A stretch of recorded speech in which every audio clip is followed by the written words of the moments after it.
बताइए ना, क्या भारतीय जनता पार्टी के अंदर भ्रष्ट नेता नहीं है? क्या भारतीय जनता पार्टी के अंदर भ्रष्टाचारी नहीं है?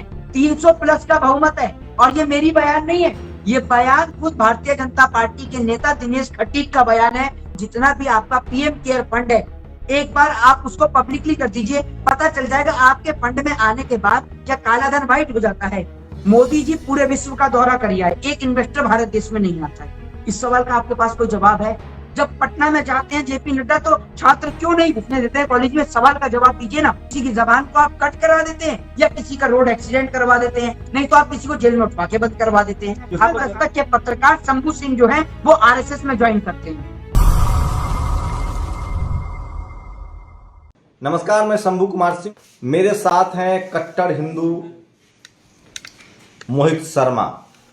टीका देख रहे हैं इनका। हम चाहते हैं कि मुसलमान कोई बात करेगा तो उसको देशद्रोही कह दिया जाएगा।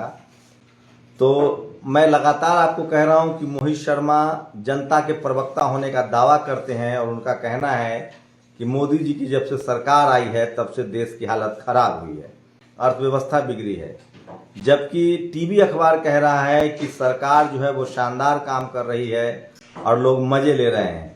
तो आज हम लोगों ने सोचा कि इस चर्चे को चाय पर चर्चा क्यों न बना दिया जाए। देखिए, चाय हमारे हाथ में, लेकिन हम चाय बेचते नहीं हैं।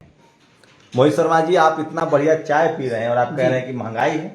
जी, ये तो मैं आपको एक बात बता दूं। आपने कहा कि चाय पी रहे और महंगाई है। सबसे पहली बात तो मैं आपको एक बात बताता हूं, महंगाई की शिक्षा पर, शिक्षा और चिकित्सा दोनों ही ऐसी मूलभूत आवश्यकताएं इस देश की जनता की जिन पर इस देश के अंदर चर्चा ही नहीं होती है। इस देश के अंदर जिन मीडिया की आपने बात करी ना, जो लोग दिखाते हैं महंगाई है ही नहीं, वाकई में उन मीडिया के लिए क्या महंगाई होगी? जिनका खर्चा खुद सरकार उठा रही हो उनके लिए क्या महंगाई होगी? उनके लिए कोई महंगाई नहीं है। महंगाई है इस देश की आम जनता के लिए। खर्चा मोदी जी उठा रहे हैं। बिल्कुल उठा रहे हैं। कैसे? अगर मीडिया का खर्चा मोदी जी नहीं उठा रहे होते तो जी न्यूज का मालिक सुभाष चंद्र थोड़ी होता। ये बता दीजिए आप मुझे। आज जी न्यूज पर ताला लग गया होता। मैं क्या बोल रहा हूँ, आज जी न्यूज पर ताला लग गया होता अगर सरकार की गुलामी नहीं कर रहा होता। आप देखते हैं एनडीटीवी की हालत क्या है? आपको एनडीटीवी पे एडवर्टाइजमेंट नजर आते हैं? कितने कम एडवर्टाइजमेंट नजर आते हैं। और बाकी चैनल्स पर आप देख लीजिए। तो आप सरकार की अगर गुलामी नहीं करेंगे, गुलामी भरे चश्मे से नहीं देखेंगे आप सरकार की बातों को, या नहीं पत्रकार बात करेंगे गुलामी की, तो उनके चैनल बंद करा दिए जाएंगे। तो सरकार जो है वो पत्रकारों का खर्चा उठाती है। पहले प्रवक्ताओं का खर्चा उठाती थी, तो सरकार को समझ में आ गया कि प्रवक्ताओं पे तो खर्चा करना टोटल टाइम वेस्टेज है, इससे बढ़िया पत्रकारों पे खर्चा करो। पत्रकार हमारी चर्चा भी करेंगे और हमारी बात को दिखाएंगे भी। और सबसे बड़ा मुद्दा जो मैं आपसे दो बात कह रहा हूं, शिक्षा का और चिकित्सा का। आज भी आपने देखा होगा कि उत्तर प्रदेश के अंदर पेपर लीक हुआ है, लेखपाल का जो पेपर है वो लीक हुआ है। आज तक मैं आपको बता दूं 2017 के अंदर दरोगा भर्ती, क्या गलती है? योगी जी की गलती ये है कि भैया, योगी जी और मोदी जी की गलती ये है कि ना मैं खुद पढ़ा ना मैं दूसरों को पढ़ने दूंगा। ये सीधी सी बात है। ये बीजेपी का खुला एजेंडा है। क्योंकि इस देश का नौजवान जब पढ़ता है ना, और जब इस देश का नौजवान पढ़ता है लिखता है तो सरकार से सवाल करता है। देश की सरकारें उन सवालों का जवाब नहीं दे पाती हैं। 2017 के अंदर जो है वो मैं आपको बता दूं, दरोगा पेपर भर्ती का पेपर लीक हुआ। ठीक है, 2018 के अंदर यूपीएससी लोअर सब एडिशनल पेपर लीक हुआ। ठीक है, उसके बाद अभी आज आपने देखा होगा कि क्या कहते हैं, अभी कुछ दिन पहले ग्राम विकास अधिकारी का पेपर लीक हुआ, प्राइमरी स्कूल सहायक भर्ती का पेपर लीक हुआ। लगातार तो पेपर लीक हो रहे हैं। और आज लोकपाल का जो पेपर है वो लीक हुआ है। आप ये बताइए, सरकार के राज में 10वीं 12वीं का पेपर लीक हो जाता है। जब पेपर नहीं संभाल पा रहे हैं मुख्यमंत्री महोदय, तो आप प्रदेश कहां से संभालेंगे? प्रदेश में आपके खुलेआम गुंडा राज चल रहा है। और एक आपने बहुत बढ़िया चीज पकड़ ली है, इन्होंने एक बहुत सॉलिड चीज पकड़ ली और वो है ईडी। आप अगर ईडी के बारे में चर्चा करेंगे, ईडी पे बात करेंगे, तो आप ईडी को देखिएगा। जब 2014 से पहले की जो सरकार थी उसमें ईडी की 112 के लगभग कुछ कार्रवाई है जो ईडी ने करी है। लेकिन आप ये देख लीजिए 2014 से अब तक ईडी जो है वो 3000 से ज्यादा कार्रवाई कर चुकी है। 3000 से ज्यादा कार्रवाई। अब आप ये सोच लीजिए, ईडी का इस्तेमाल किया जाता है सरकार को गिराने और बनाने के लिए। जहां पर सरकार बनानी हो वहां पर जो है वो ईडी का इस्तेमाल किया जाता है। ईडी भ्रष्टाचारियों को पकड़ रही है। आज कांग्रेस के 3 विधायक की उंगली से पैसा निकला है। जी, मैं आप लोग कह रहे हैं कि सरकार खरीद रही है उनको। तो आप एक बात मुझे बताइए ना, क्या भारतीय जनता पार्टी के अंदर भ्रष्ट नेता नहीं है? क्या भारतीय जनता पार्टी के अंदर भ्रष्टाचारी नहीं है? 300 प्लस का बहुमत है। और ये मेरी बयान नहीं है, ये बयान खुद भारतीय जनता पार्टी के नेता दिनेश खटीक का बयान है, जो ये कहते हैं इस्तीफा देते हुए कि मेरे मंत्रालय के अंदर जो है, जो मेरे अधीन है, उसमें भ्रष्टाचार हो रहा है। ये बात उन्होंने खुद कही, लेकिन ईडी उस पर जांच नहीं करेगी, क्योंकि ईडी को जांच करनी है झारखंड में, ईडी को जांच करनी है महाराष्ट्र में, ईडी को जांच करनी है राजस्थान में, ईडी को जांच करनी है दिल्ली में, क्योंकि इन तमाम जगह पर जो है वो विपक्ष की सरकार है। चाहे ईडी जो है जांच बिठाती है सत्येंद्र जैन पे, मनीष सिसोदिया पे, सोनिया गांधी पर, ईडी जांच बिठाती है तो संजय राउत के ऊपर, ईडी जांच बिठाती है तो हेमंत सोरेन के ऊपर, शिबू सोरेन के ऊपर, लेकिन ईडी जांच नहीं बिठा लेगी। क्या आप एक बात बताइए, क्या अमित शाह का बेटा जय शाह जो है उसके पास पैसा नहीं है, ईडी उन पर जांच नहीं बिठाएगी? क्या ईडी की जांच पत्रकारों पर नहीं बैठनी चाहिए कि एक पत्रकार जो कल तक शिफ्ट से चला करता था, ओला बुक करके चलता था, आज वो ऑडी, मर्सिडीज, लैम्बोर्गिनी, फरारी और जगुआर में चल रहा है और खुद का अपना स्टूडियो खोल के बैठा है, तो क्या ईडी की जांच इन पे नहीं होनी चाहिए कि पैसा कहां से आ रहा है?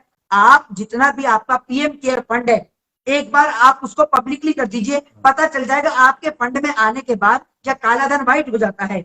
मैं एक बहुत बड़ी बात आपके चैनल के माध्यम से बोलना चाहता हूं कि अब भारतीय जनता पार्टी का जो अगला टारगेट है वो झारखंड है। भारतीय जनता पार्टी जो है वो झारखंड के अंदर बहुत जल्द सरकार गिराने की कोशिश कर रही है, क्योंकि वहां पर जो ईडी का फंदा जो है वो लगातार लगाम कसे जा रहा है। उसके बाद में जो इनका टारगेट राजस्थान पे रहेगा, ये लगातार फिर दिल्ली भी है इनका टारगेट पर। ये जहां पर विपक्ष की सरकार है, इनका एजेंडा दो चीज पे फिक्स हो चुका है, पहले हिंदू और मुसलमान, और दूसरा देश की डेमोक्रेसी और लोकतंत्र। लोकतंत्र को ये खत्म करना चाहते हैं और डेमोक्रेसी को भी पूरी तरीके से खत्म करना चाहते हैं। ये चाहते हैं इस देश के अंदर वापस से सिर्फ हमारा ही राज हो। ये लोग इस देश के अंदर परिवारवाद की बात करते हैं। क्या राजनाथ सिंह का बेटा पंकज सिंह नहीं है विधायक? ये बता दीजिए आप मुझे। कैलाश विजयवर्गीय का अच्छा, एक बात बताइए मोहित शर्मा जी, बीजेपी के राज में जांच हो रहा है तो दुरुपयोग हो रहा है जी, और कांग्रेस के राज में लालू, मुलायम, मायावती पर जांच होता था, सुप्रीम कोर्ट ने कहा था कि सीबीआई तोता है, जी जी तो वो इसका मतलब वो सही था। जी। मैं आपको एक बात बता देता हूँ सीधे तौर पर, मैं किसी पार्टी का, यहाँ पर कोई पार्टी का स्पोक पर्सन नहीं हूँ मैं किसी पार्टी का, तो भाई मैं जांच कहता हूँ नहीं, भ्रष्टाचारी है, पकड़े जा रहे हैं। मैं बहुत अच्छी बात है, देश में अगर भ्रष्टाचार का काला धन निकल कर आएगा तो देश के लिए अच्छी बात है, देश के डेवलपमेंट के लिए अच्छी बात है। देश के डेवलपमेंट से हमें कोई तकलीफ नहीं है। मेरे कहने का मतलब ये है कि आप विपक्ष के नेताओं के अलावा सत्ता पक्ष के नेता क्या इतने दूध के धुले कि उनपे कोई बहस नहीं होती, उनपे ईडी की कोई रेड नहीं होती? शारदा चिटफंड घोटाले के आरोपी मुकुल राय बीजेपी में गए तो उनके ऊपर सारे आरोप हट गए, अब वापस से बीजेपी छोड़कर आ गए, तो क्या वो आरोप युक्त है? ये बताइए आप मुझे। तो मेरे कहने का मतलब ये है कि अगर संजय राउत, उद्धव ठाकरे, सोनिया गांधी और तमाम विपक्ष के नेता अगर खड़े होकर, संजय राउत आज स्टेटमेंट दे दे कि मैं भारतीय जनता पार्टी ज्वाइन कर रहा हूं, देखिएगा अमित शाह खुद उनको आके माला पहनाएंगे, तब उनके घर पे कोई ईडी की जांच नहीं होगी। ईडी की जांच जब तक है जब तक संजय राउत शिवसेना का दामन नहीं छोड़ देते। जिस दिन संजय राउत शिवसेना का दामन छोड़ेंगे उस दिन उनके पास कोई ईडी की वो रेट नहीं होगी, उनके घर पर कोई ईडी की रेट नहीं है। ईडी की ये खबर देखिए, मोदी के शासन में घटी महंगाई, अनुराग ठाकुर जी एक मंत्री कह रहा है, इसके बयान पर भरोसा नहीं करें। मैं प्रधानमंत्री के बयान पे भरोसा नहीं करता, आप तो मंत्री की बात कर रहे हैं। अगर प्रधानमंत्री के बयान पे भरोसा किया जाए तो आप मुझे गिनाइए कि इस देश के अंदर 100 स्मार्ट सिटी कहां पर बनी हुई है, 2 करोड़ रोजगार कहां पर मिला हुआ है, ये आप मुझे बताइए ना। 22 करोड़ लोगों ने अप्लाई किया था, 7,22,000 को नौकरी मिली। 7 साल आप देख लीजिए 22 करोड़ में से 7,22,000 लोगों को नौकरी मिल रही है। कब नहीं, आप 2 करोड़ की बात कर रहे थे ना, आपने 2 करोड़ की बात करी, आपने 2 करोड़ की बात करी, ये बात मैं नहीं कर रहा हूँ। तो बाकी रोजगार बताए ना, पकौड़ा तलिए, गैस से नाले के पानी से गैस बनाइए, कुछ तो आप लोग कीजिए। तो आप ये बताइए, सुन तो लीजिए, मोदी जी तो बहुत कलाकार हैं, मोदी जी में तो कलाकारी भरी पड़ी है। अभी तो मन की बात लेकर आए थे वो, मैं उनको समझाना चाहूंगा कि आपकी मन की बात से देश की जनता अब त्रस्त हो चुकी है। आप जन कल्याण की बात करिए, जनता की बात कीजिए, आप रोटी की बात कीजिए। इस देश के अंदर 15 अगस्त का दिन नजदीक है, लोगों का राष्ट्रवाद जगाया जा रहा है। आप देख रहे हैं किस तरीके से आरएसएस के द्वारा जो झंडे बांटे जा रहे हैं, लोगों का राष्ट्रवाद जगा रहे हैं। ये ऐसे लोग हैं जिन्होंने कई सालों तक अपने कार्यालय में तिरंगा झंडा नहीं लहराया, लेकिन आज आरएसएस देश का सबसे बड़ा राष्ट्रवादी संगठन है, दुनिया का सबसे ईमानदार संगठन है। हाँ, और आप उस ईमानदार संगठन के कार्यकर्ता हैं। जिस संगठन में ब्राह्मण सर्वे सर्वा हो तो संगठन कभी भ्रष्ट नहीं हो सकता है। इतना, अरे भाई बहुत बढ़िया बात। तो मतलब नेशनल दस्तक के, सुन लीजिए, नेशनल दस्तक के पत्रकार शंभू सिंह जो है वो आरएसएस में ज्वाइन करते हैं। इतना अच्छा संगठन है, कैसी बात कर रहे हैं आप? अगर अच्छा संगठन है तो निश्चित तौर पर आप भी जाते होंगे। तो आप अपने बेटे को, सुन लीजिए, कल को आप अपने बेटे या बेटी को आरएसएस के अंदर भेजेंगे सुबह लाठी डंडा उठाकर? बताइए, आप अपने बच्चे के हाथ में कलम देखना चाहते हैं या सुबह उसके हाथ में लाठी और डंडा देखना चाहते हैं? एक सवाल आपसे बता दीजिए। कलम देखना चाहिए। तो कलम देखना चाहते हैं आप, तो कहते हैं इतना अच्छा संगठन है, फिर क्यों नहीं भेजते हैं? मुझे ये बताइए ना कि मुख्यमंत्री, सुन लीजिए, मुख्यमंत्री शिवराज सिंह चौहान का बेटा एलएलबी करने के लिए विदेश क्यों जाता है? एलएलएम करने के लिए विदेश क्यों जाता है? आरएसएस और बजरंग दल में क्यों नहीं जाता? अमित शाह का बेटा बीसीसीआई के अंदर सचिव क्यों बनता है? आरएसएस के अंदर का मेंबर क्यों नहीं बनता? पंकज सिंह, राजनाथ सिंह का बेटा, इस बात का आप मुझे जवाब दीजिए, वो आरएसएस का मेंबर क्यों नहीं बनता है? क्यों वो एमएलए बनता है?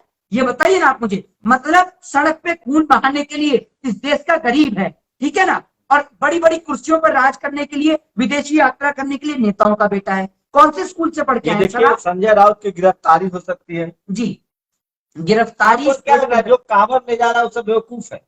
क्या चीज? कांवड़ ले जा रहा है जो आरएसएस, जिसको योगी जी के राज में फूलों की बारिश हो रही है, उनके पैर धोए जा रहे कैसी हैं। बात कर रहे हैं? या तो आप खबर से अपडेट नहीं है या फिर जनता को रूबरू नहीं कराना चाहते हैं, दोनों में से एक बात है। कांवड़ यात्रियां जो है, 7 कांवड़ियों की जो है वो उनकी डेथ हो जाती है, सरकार जो है उनको सुविधा मुहैया नहीं कराती है, तभी तो उनकी रोड एक्सीडेंट में डेथ हो गई।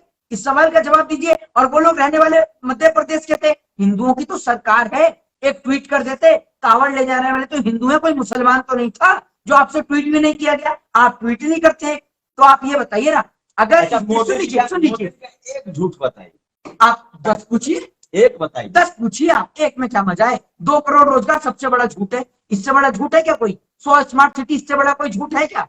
ये बताइए ना आप मुझे। आपने तो एक कही, मैं तो बहुत गिनाने को तैयार हूं। बताइए, दूसरा तीसरा बताइए। 15-15 लाख, जिसको अमित शाह खुद बैठ के कहते हैं कि ये तो जुमला है। ये बताइए आप मुझे। बांग्लादेश की आजादी की लड़ाई बता दीजिए आप मुझे। क्या क्या मोदी जी की बात करेंगे? मोदी जी का हर एक स्टेटमेंट झूठ पे है।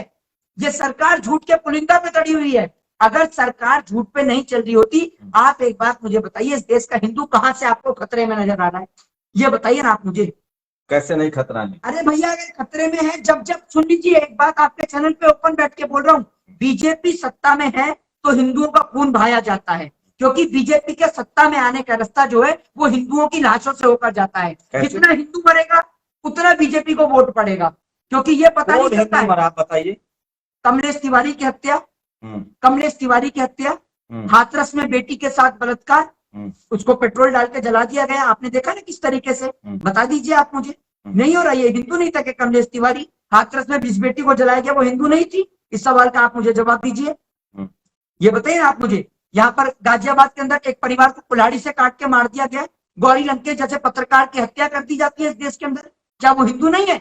मतलब जो एक बात का आप जवाब मेरे से लिख लीजिए, इस देश के अंदर हिंदू सिर्फ वही है जो भारतीय जनता पार्टी का गुलामी करता है, जो इस देश के अंदर भारतीय जनता पार्टी का कमल का फूल अपने कुर्ते पे लगा के चलता है और भारतीय जनता पार्टी की दलाली करता है, वो इस देश में हिंदू है। और हमें ऐसा हिंदू नहीं बनना है। लेकिन हमें सरकार तो अच्छी चल रही है, देखिए अर्थव्यवस्था अच्छा है, चाइना टाइट है, चाइना की हिम्मत नहीं है, पाकिस्तान तो समझिए कि बर्बाद, कभी भी हम लोग पाकिस्तान पर कब्जा कर लेंगे, पीओ को हमारे कब्जे में होगा। जी, मीडिया कह रहा है।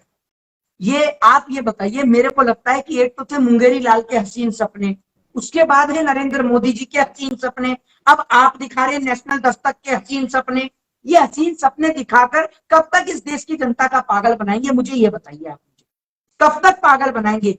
एक ना एक दिन आपका ये जो जिस तरीके का प्रोपोगेंडा इस देश में चल रहा है ना मीडिया वालों का, आपके माध्यम से उन नेशनल चैनल के लोगों को कहना चाहूंगा जो पूरा प्रोपोगेंडा रच के बैठे हैं, उनका प्रोपोगेंडा कुछ इस प्रकार होता है कि आपके व्यूअर्स अगर एक बार नेशनल चैनल को देख लें और 5 से 10 मिनट अगर देखेंगे इनकी आतंकवाद वाली कवरेज, पाकिस्तान की कवरेज, तो आपको ऐसा लगेगा गेट के बाहर आतंकवादी खड़ा है, और गेट खोल दिया तो आतंकवादी घर के अंदर दस्तक दे देगा, और दस्तक देने के बाद गोली से आपको भून भी देगा। ये हालत है इस देश के अंदर। चीन टाइट नहीं, चीन इतना टाइट है कि भारत देश की जमीन को कब्जा कर रखा है, ये आप देख लीजिए, इतना टाइट है चीन। मोदी जी पूरे विश्व का दौरा करिए आए, एक इन्वेस्टर भारत देश में नहीं आता है। इस सवाल का आपके पास कोई जवाब है? ये बताइए आप मुझे। देश के अंदर आप एक बार मुझे, आप कह रहे हैं देश के अंदर महंगाई नहीं है, कुछ नहीं है, तो ये मुझे बताइए ना, लोगों को रोजगार क्यों नहीं मिल रहा है? लोग सड़क पे क्यों आ रहे हैं? जब पटना में जाते हैं जेपी नड्डा तो छात्र क्यों नहीं घुसने देते हैं कॉलेज में? सवाल का जवाब दीजिए ना। आज पेपर कैसे लीक हुआ है इस देश के अंदर? इस सवाल का जवाब दीजिए। रोटी के ऊपर टैक्स क्यों लगाना पड़ रहा है? नेता और सांसदों की पेंशन करो बंद, इनको भी तो पता चले, इनसे भी तो कटौती करिए। यह सारी कटौती का ठेका इस देश की जनता ने ले लिया है। ये नेता सुन लीजिए, जनता पे क्या कटौती नहीं, जनता की थाली से आपने रोटी छीन ली, अब क्या छिनवाएंगे, अब क्या छिनवाएंगे आप? रोटी के ऊपर आपने टैक्स लगा दिया, मीडिया दिखा रही है ब्रांडेड और नॉन ब्रांडेड। क्या मतलब है, क्या डिफरेंस है ब्रांडेड और नॉन ब्रांडेड में? ये चाय पीना ब्रांडेड थी नॉन ब्रांडेड? ये तो नॉन ब्रांडेड। कैसे नॉन ब्रांडेड है? अभी आप जो अमूल की दूध की थैली लेके आए वो तो ब्रांडेड था, जो चाय पत्ती आपने खोली वो पन्नी में पैक थी वो ब्रांडेड थी। अब घर में तो चाय की पत्ती नहीं उगा रहे, कहीं नेशनल दस्तक के ऑफिस में चाय की खेती चल रही हो, ये भी बता दीजिए मुझे। इस देश के अंदर नॉन ब्रांडेड चीज कौन सी है, मुझे ये बताइए आप। तो मुसलमान टाइट होने के लिए वोट दिया गया था ना। अरे मुसलमान तो इतना टाइट है कि हिंदू रक्षक की गोदी में बैठकर उनके साथ गाड़ी में घूम रहा है, इतना टाइट है मुसलमान। कैसे? यूसुफ भाई की गाड़ी में योगी जी को नहीं देखा क्या आपने?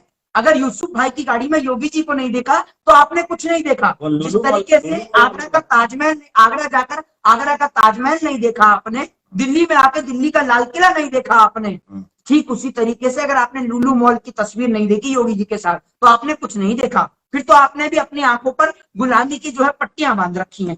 आपको क्या लग रहा है, योगी जी मोदी जी आप कितना बोल रहे हैं, जनता उनके साथ है सर। इस देश के अंदर सुष्मिता सेन मिल लेती है ललित मोदी से, प्रधानमंत्री मोदी क्यों नहीं मिल पाते? आप तो पूरे देश का दौरा करते हैं, आप कभी पैसा लेके भाग गया, उसमें मोदी जी की क्या गलती है? मोदी जी क्या उसको पकड़ के लाए? मोदी जी के तो चेले चपाटे और मोदी जी साथ में लिख रहे थे मैं भी चौकीदार, तो जब चौकीदार खड़ा हुआ तो भाग कैसे रहे हैं लोग? ये सवाल का जवाब तो दे दीजिए, ये सवाल का जवाब भी नहीं है। तो मोदी जी क्या करे, वो एक एक को पकड़ के लाए? बिल्कुल लाना चाहिए, बिल्कुल लाना चाहिए। जब आप सोनिया गांधी, राहुल गांधी और संजय राउत, यही तो आज की राजनीति और आज से कुछ समय पहले की राजनीति का अंतर है।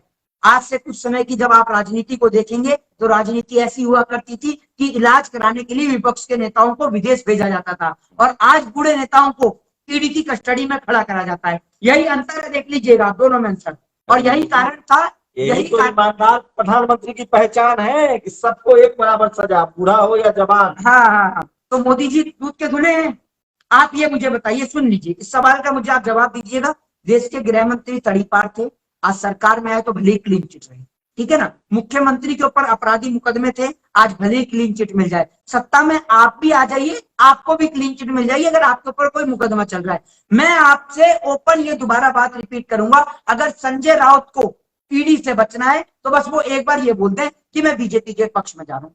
देख लीजिए, आप कल से अगर ईडी उनके पीछे लगना बंद ना हो जाए तो आप मुझसे लिख लीजिए, इस स्टेटमेंट के लिए अगर हमें गिरफ्तार किया जाए तो हम गिरफ्तारी से नहीं डरते हैं, गिरफ्तार कर लीजिए आप, क्योंकि आपका तो काम ही है लोगों की जबानों को बंद करना। किसी की जबान को आप कट करवा देते हैं या किसी का रोड एक्सीडेंट करवा देते हैं, नहीं तो आप किसी को जेल में उठवा के बंद करवा देते हैं, आपका काम ही है ये। इस देश के अंदर पत्रकार, अभी आपने देखा नहीं, पत्रकार ही बंद हो गए थे।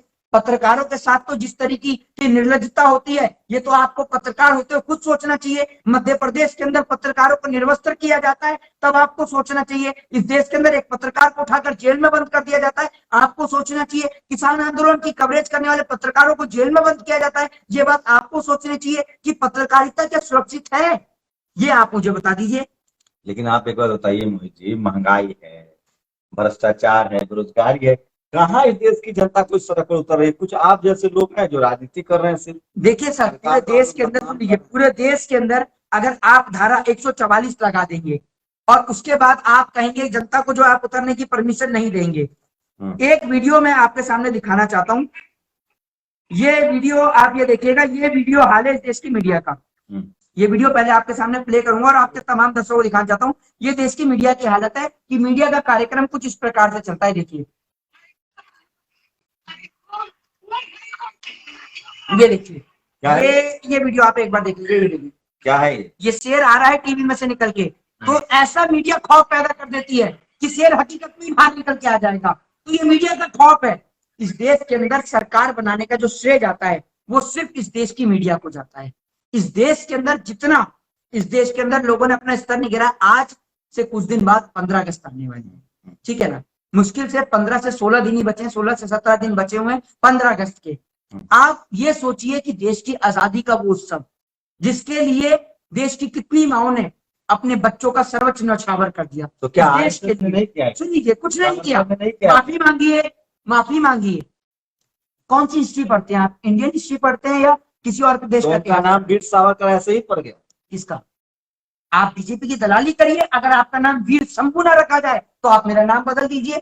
आप करिए ना तो सही बीजेपी की दलाली, आपको भी नाम रखवाना है अपना वीर। नहीं, हम लोग तो पत्रकार हैं, सवाल पूछते हैं, आपसे सवाल पूछेंगे, सरकार से भी सवाल पूछेंगे।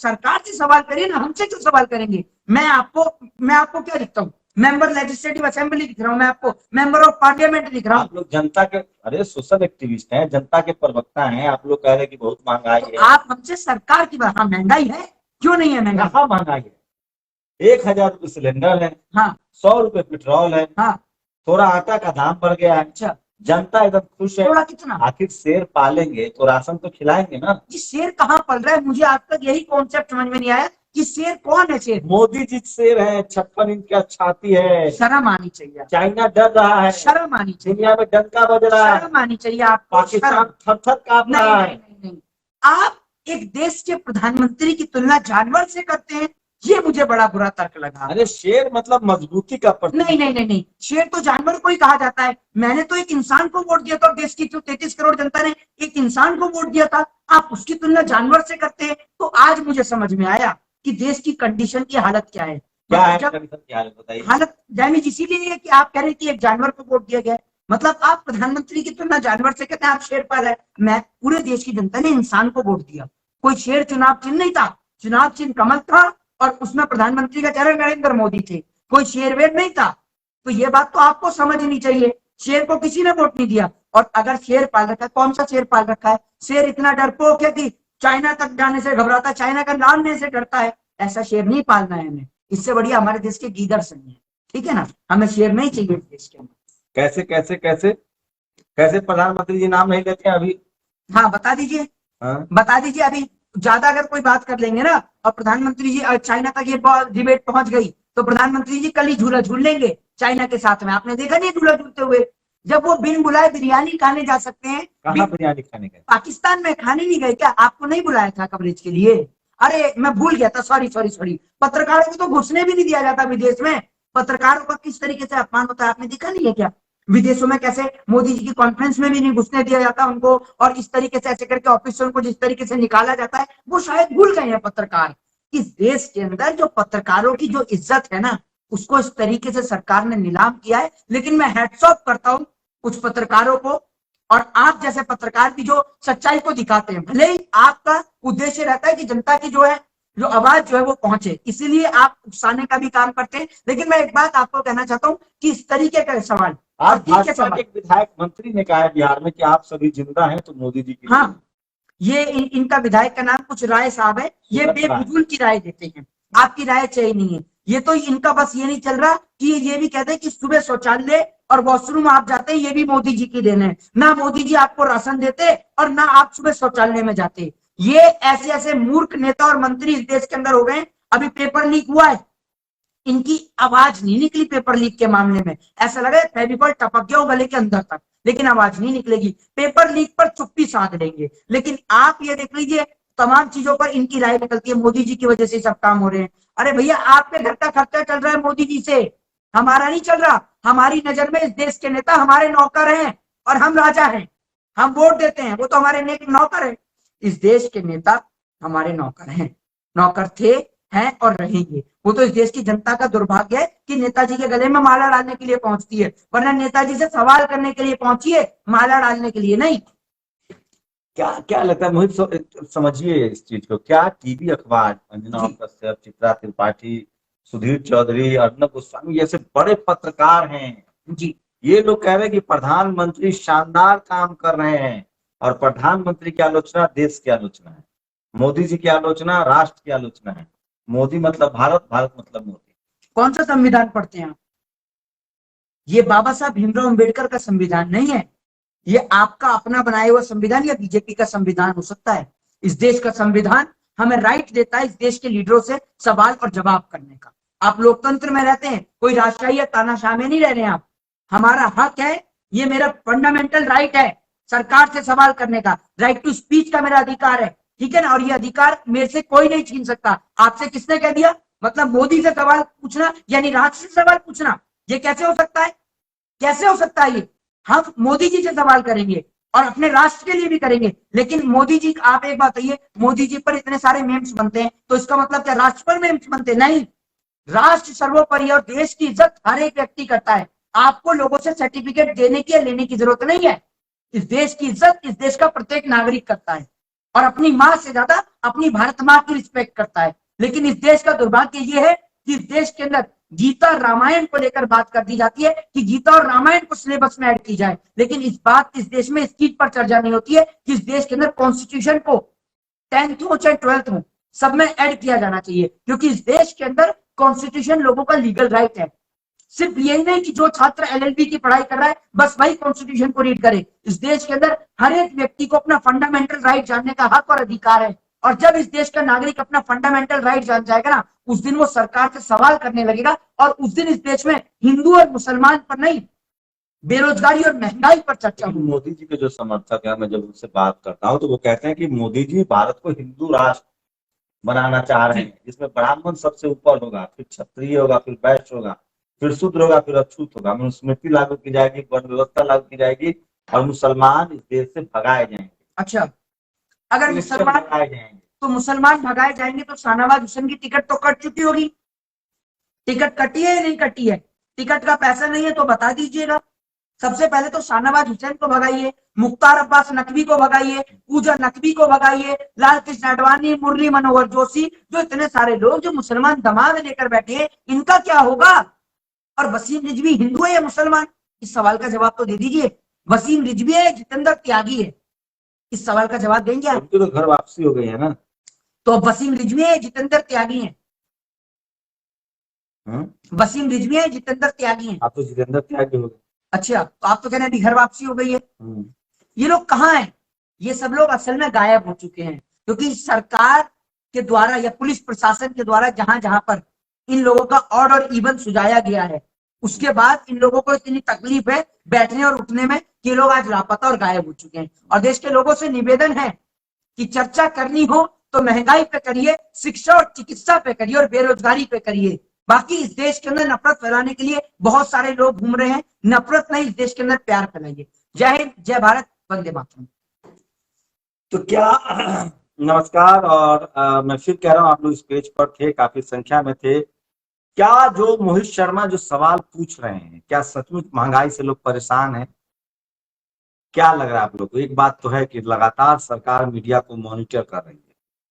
जो पत्रकार सरकार से सवाल पूछ रहे हैं उस पर निगरानी बढ़ाई जा रही है। टीवी अखबार की अपनी विश्वसनीयता नहीं है। टीवी में जानबूझकर सरकार के समर्थकों को बैठाया जाता है।